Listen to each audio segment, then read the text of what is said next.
Hello student, स्वागत है आपका अपने चैनल तैयारी जीत में। आज हम देखने वाले हैं एट गेट अभ्यास पुस्तिका विज्ञान कक्षा 6 जो आपको अब 2024-25 में मिली हुई है।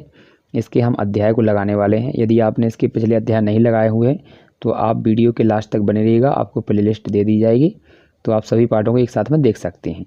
तो ये हमारा अध्याय 7 होने वाला है जिसका नाम है गति एवं दूरियों का मापन। तो आइए सबसे पहले इसके ऑब्जेक्टिव क्वेश्चनों को लगा लेते हैं क्या दिए गए हैं। तो पहला हमारा ऑब्जेक्टिव क्वेश्चन होने वाला है यहाँ पर। तो यहाँ पर लिखा है दिल्ली व भोपाल के बीच की दूरी को प्रमुख रूप से किस मात्रक से व्यक्त किया जाएगा। ऑप्शन है आपके 4 यहाँ पर। तो सही आपका जो आंसर होगा किलोमीटर से। बड़ी दूरियों को हम किलोमीटर से मापते हैं। अगला क्वेश्चन है आपका यहाँ पर दूसरा। तो दूसरे में क्या दिया गया देखिए, 1 सेंटीमीटर के 10 भागों, यहाँ पर 10 बराबर भागों में एक भाग को क्या लिखते हैं या क्या कहते हैं। ऑप्शन आपके दिए गए हैं 4। तो इनमें से जो सही आंसर होगा वो आपका ऑप्शन नंबर क्या हो जाएगा, सी, मिलीमीटर। अगला क्वेश्चन दिया गया है, यहाँ लिखा है वर्तुल गति का उदाहरण है। ऑप्शन आपके दिए गए यहाँ पर पहला, दूसरा, तीसरा, चौथा। तो वर्तुल गति क्या होती है, आपका जो घूमता है कोई चीज़ उसको वर्तुल गति कहते हैं। बिजली के पंखे की पंखड़ियों की जो गति होगी वो वर्तुल गति होगी। अगला क्वेश्चन है आपका चौथा, फर्श पर लुढ़कती किसी गेंद में कौन सी गति पाई जाती है। ऑप्शन है आपका सरल रेखीय गति व आवर्ती गति, या ऑप्शन बी, या फिर ऑप्शन सी, या फिर ऑप्शन नंबर डी। तो ये इसका सही हो जाएगा ऑप्शन नंबर डी, केवल सरल रेखीय गति। इसके साथ में लौटने गति ही पाई जाती है लेकिन इसमें लौटने गति है नहीं। इसके बाद अगला क्वेश्चन है आपका 5वां। तो क्या लिखा है, ऐसी गति जो निश्चित समय अंतराल के पश्चात अपनी गति को दोहराती है क्या कहलाती है। तो ऑप्शन दिए गए हैं आपके ए, बी, सी और डी। तो इसका सही हो जाएगा ऑप्शन नंबर सी, आवर्त गति। कौन सी, आवर्ती गति। इसके बाद अगला क्वेश्चन है आपका यहाँ पर। तो ये दिया गया है 6वां। तो इसमें क्या लिखा है देखिए, उचित पाठ्यांक के लिए आपकी स्थिति क्या होनी चाहिए। तो उचित पाठ्यांक के लिए ऑप्शन स्थिति आपकी दी गई है ए, बी, सी या डी। तो इसका सही हो जाएगा ऑप्शन नंबर बी, यहाँ पर होना चाहिए आपको बीच में। इसके बाद अगला क्वेश्चन हमारा दिया गया यहाँ पर, रिक्त स्थानों की पूर्ति कीजिए। तो रिक्त स्थानों की पूर्ति किस प्रकार से करनी है देखिए। तो यहाँ पर हमें यहाँ पर ये ऑप्शन दिए गए हैं, इनसे ही आपको रिक्त स्थानों की पूर्ति करनी है। तो पहला हमारा दिया गया है एसआई मात्रक में लंबाई का मानक मात्रक है। तो इसका ऑप्शन हो जाएगा आपका, इसमें भरना है मीटर। दूसरा है कैरम बोर्ड पर गोटियों का एक स्थान से दूसरे स्थान पर जाना, किसका उदाहरण है आपका। तो यहाँ पर आपका हो जाएगा ऑप्शन नंबर सरल रेखीय का। तीसरा है 500 सेंटीमीटर में कितने मीटर होते हैं ये पूछा है, तो आपका इसका हो जाएगा 5।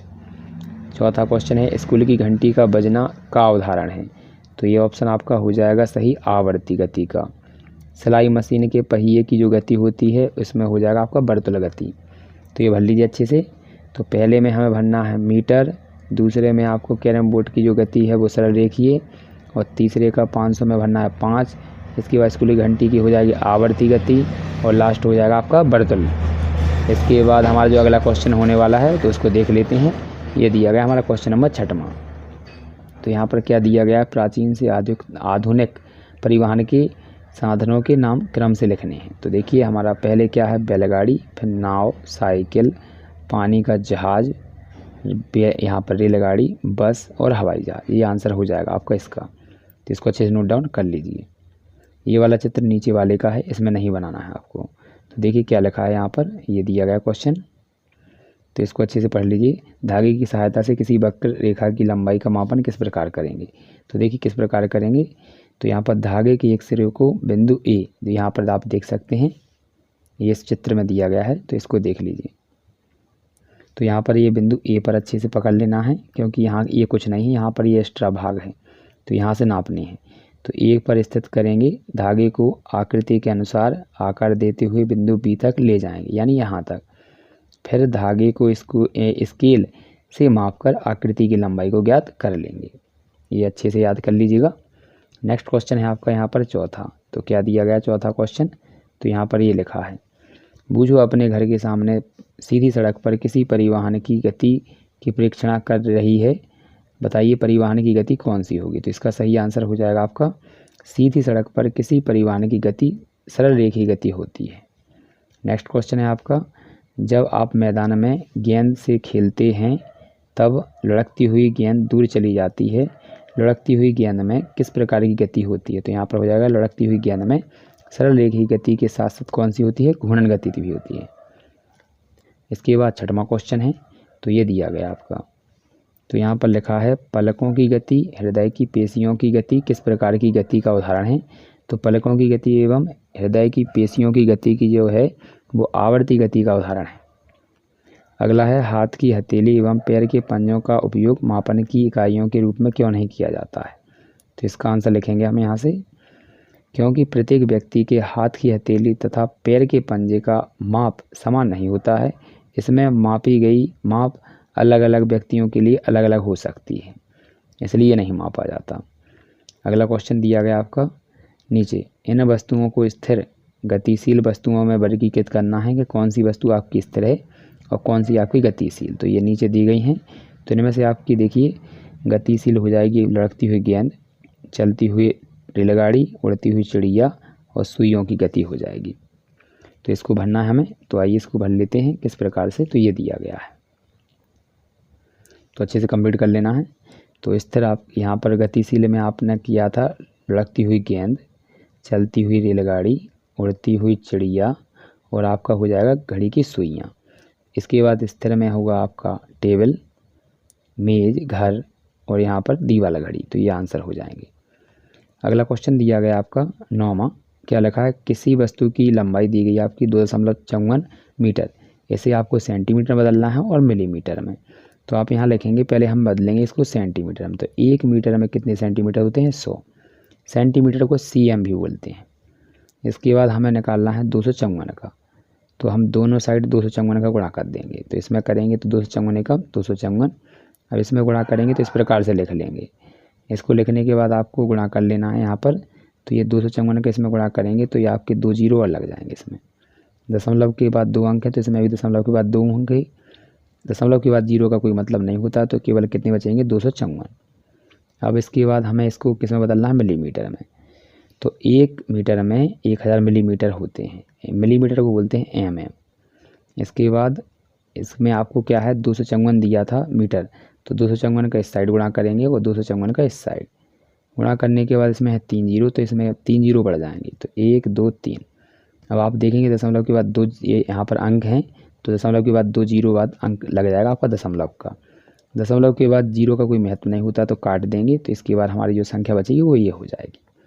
आशा करते हैं आपको समझ में आया होगा। नेक्स्ट क्वेश्चन है आपका यहाँ पर 10वां। तो 10वां क्या दिया है? देखिए यहाँ पर ये दिया गया है, घड़ी की सुई और स्कूटर की गति के बीच में समानताएं और अंतर बताना है। तो आइए इसको आंसर को कर लेते हैं कंप्लीट। तो यहाँ पर लिखा है समानताएं, चलते समय दोनों बढ़तुल गति करते हैं। असमानताएं क्या है? साइकिल सरल रेखा में गति करती हुई आगे यहाँ पर आगे अपना मार्ग यहाँ पर अपना स्थान परिवर्तित करती है, जबकि पंखा एक ही स्थान पर रहकर बढ़तुल गति करता है। इसके बाद अगला क्वेश्चन है आपका, तो ये दिया गया है क्वेश्चन नंबर 11 है। तो यहाँ लिखा हुआ किसी वस्तु की चौड़ाई एवं लंबाई मापते समय हमें कौन सी सावधानियाँ बरतनी चाहिए, आवश्यक है, ये बताना है आपको। तो पहला है पैमाने को वस्तु के संपर्क में इसकी लंबाई के अनुदिश रखना चाहिए। फिर अगला क्वेश्चन आपका अगला पॉइंट है, कुछ पैमानों के सिरे टूटे हो सकते हैं, इनमें शून्यांक स्पष्ट नहीं देख पाते हैं, ऐसी स्थिति में शून्यांक से माप नहीं लेना चाहिए, बल्कि अन्य किसी पूर्णांक को काम में लिया जाना चाहिए। तीसरा है माप लेते समय आँख की सही स्थिति भी महत्वपूर्ण होती है, जिस बिंदु की माप लेनी है आँख उसके ठीक सामने होनी चाहिए। तो ये कंप्लीट हो जाएगा 11वां क्वेश्चन। इसके बाद हम अगला क्वेश्चन देखते हैं 12 है। तो ये दिया गया हमारा 12वां क्वेश्चन। तो देखिए यहाँ पर क्या लिखा है कि बूझो की जो स्केल थी वो शून्य से टूटी हुई थी, इसलिए उसने किताब को कहाँ से मापा? 3.5 से शुरू किया और उसने पाया कि लंबाई कितनी मिली उसे? 14 सेंटीमीटर। तो हमने 3 से स्टार्ट किया है और 14 मिली, तो हमें कितने से इतने घटाने होंगे, तभी हमें क्लियर पता चलेगा कितनी है उसकी। तो यहाँ पर करेंगे हम इन दोनों का माइनस, 14 में से इसको घटा देंगे, तो ये आपका आंसर आ जाएगा 10.50 यानी 5 सेंटीमीटर। यही आंसर है इसका। अगला क्वेश्चन है आपका 13 है। तो 13वें क्वेश्चन में आपका ये दिया गया है, यहाँ लिखा है आवर्त गति किसे कहते हैं, 3 उदाहरण दीजिए। तो यहाँ लिखेंगे ऐसी गति जो एक निश्चित समय अंतराल के बाद दोहराई जाती है आवर्त गति कहलाती है। उदाहरण लिखेंगे पृथ्वी का सूर्य के चारों ओर घूमना, छत के पंखे की गति, सरल लोलक या पेंडुलम का दोलन। और इस प्रकार से इनके चित्र बना लेना है। ये आपका पहला चित्र है। इसके बाद ये आपका पंखे का दूसरा चित्र है और ये आपका पेंडुलम का तीसरा चित्र है। तो इनको अच्छे से कंप्लीट कर लीजिए। इसके बाद हमारा क्वेश्चन नंबर अगला है 14। इसमें क्या लिखा है देखिए, लंबाई की यथार्थता माप को विस्तार से समझाइए। तो आइए इसको समझ लेते हैं। तो क्या लिखा है, प्राचीन काल में लोग पैरों की लंबाई, अंगुलियों की चौड़ाई एवं एक कदम की दूरी आदि का उपयोग मापन की मात्रक के रूप में करते थे। इससे उलझन होती थी, इसलिए मापन प्रणाली का विकास हुआ। इस प्रणाली में दूरी का ऐसा ही मात्रक मीटर है। इसके अलावा अधिक लंबाई के लिए किलोमीटर व छोटी लंबाइयों के लिए सेंटीमीटर, मिलीमीटर जैसी कई इकाइयाँ होती हैं, जिसका उपयोग हम अपने दैनिक जीवन में करते हैं। तो ये हो जाएगा आपका आंसर इसका। तो अच्छे से लिख लीजिए। इसके बाद हमारा अगला क्वेश्चन होने वाला है 15। तो ये 15वां है ही नहीं, इसमें 14 तक की क्वेश्चन आंसर थे। इसके बाद हमारा प्रोजेक्ट है। तो प्रोजेक्ट में आपको क्या करना है, यहाँ पर कुछ वस्तुओं के नाम दिए गए हैं, उनकी हमें चौड़ाई लिखनी है सेंटीमीटर में और मीटर में। तो ये आंसर लिख लीजिए 50, इसको लिख देंगे 0.50। ये होगा 70, तो ये हो जाएगा 0.70। ये 200 है, तो ये हो जाएगा 0.200। इसके बाद ये आपका टीवी, इसके बाद अलमारी, शीशा, कूलर। इसके बाद ये आपका हो जाएगा किताब, कुर्सी, तस्वीर। तो ये किताब, ये कुर्सी और ये तस्वीर अच्छे से भर लीजिए इनको।